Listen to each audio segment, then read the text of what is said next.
Nothing for nothing. Let's keep the conversation going. Posted on the 27th of April, 2023. Our director, Joe Verrent, reflects on the launch of our #NothingForNothing campaign to stop the exploitation of disabled creatives, artists and arts workers.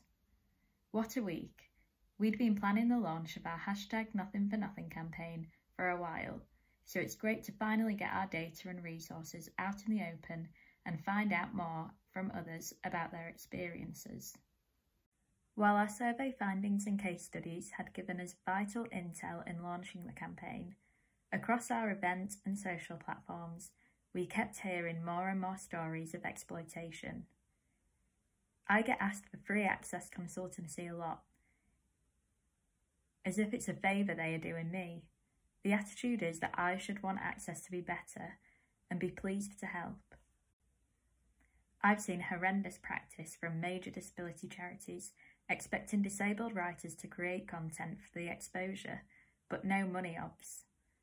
I've named and shamed those parasitic organisations. Why are people doing something for nothing? People explained their reasons for doing things for nothing, such as a sense of moral obligation. The moral obligation is a trap for me. I often forget it's not just my duty as an individual to do inclusion, diversity and access work, but should be an institutional responsibility that's legally obligated.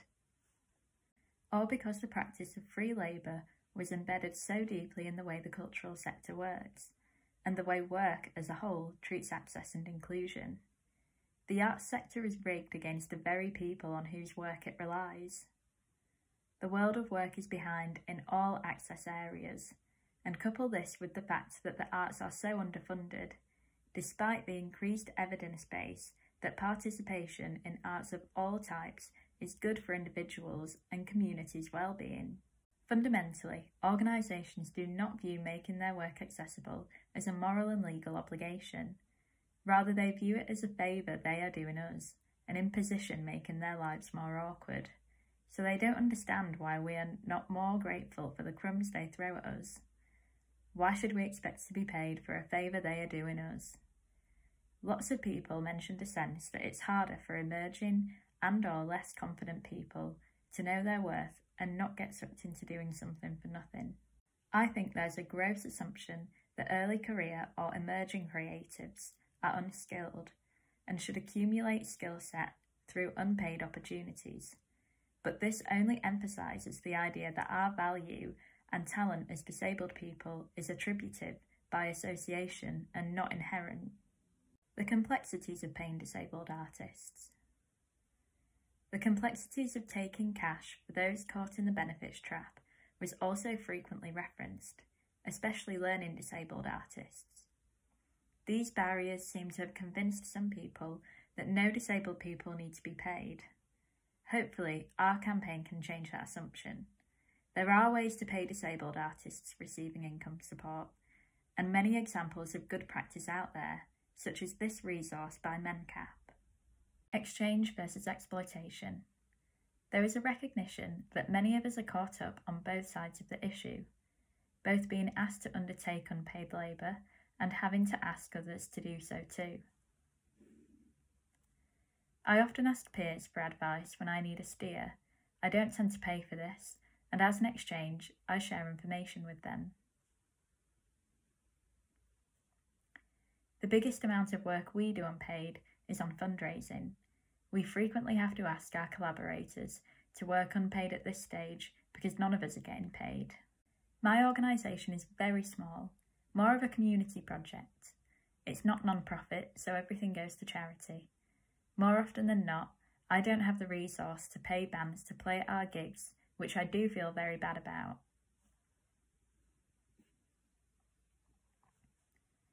But I have built a community where people are keen to play for free because they want to support the organisation and the charities we donate to.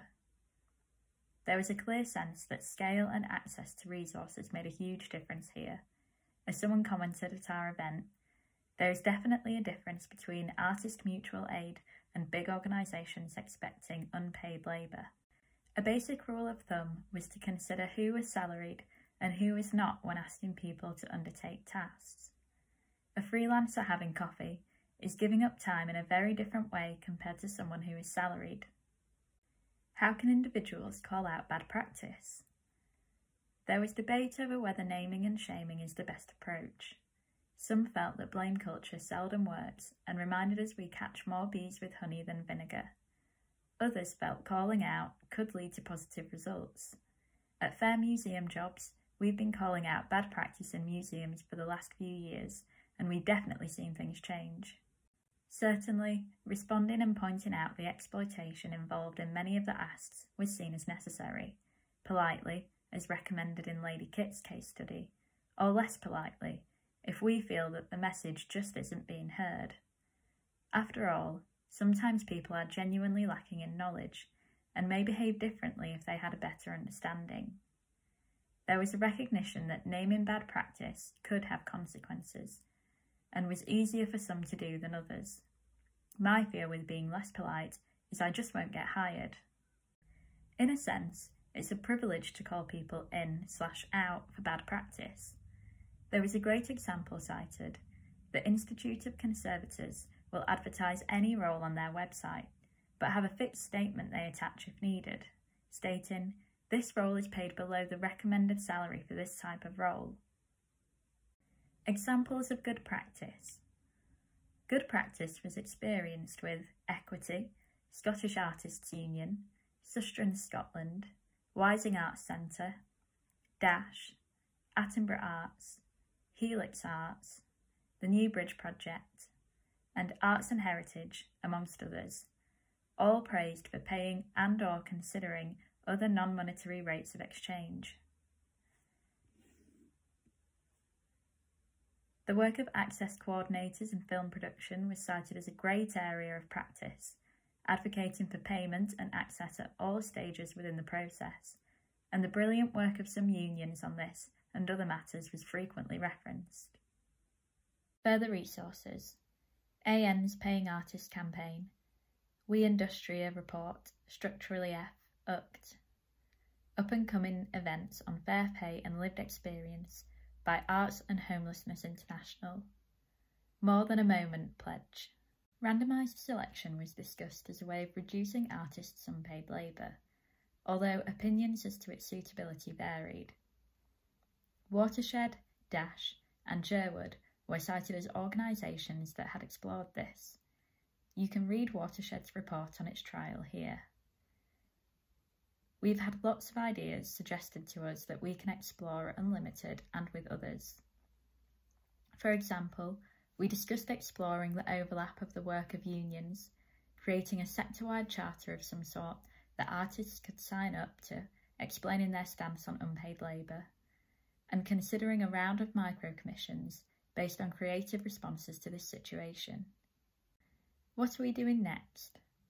Our key tasks are to follow up on some of the suggestions made during the week, including collating a one-page summary on the issues and what actions are required to help people advocate upwards, creating some letter template resources to help individuals easily share the message when asked to do unpaid labour, pushing the pledge and following up with organisations we'd really like along with us in the first wave of our journey to change practices, talking to funders about how they can be more explicit in their asks of applicants to budget fully, talking to unions about how we might be able to align the campaign with them. Let's keep the pressure up. Last week got the campaign off to a great start, and now it's about keeping the pressure up. I'll leave you with some positive thoughts that people left at the end of our campaign. Just love that these conversations are happening. Thank you. A great conversation and really clearly presented. Thank you so much to everyone involved. An important campaign that will grow and grow. Today's been great, particularly the conversations about exchange and help instead of money and the benefits system.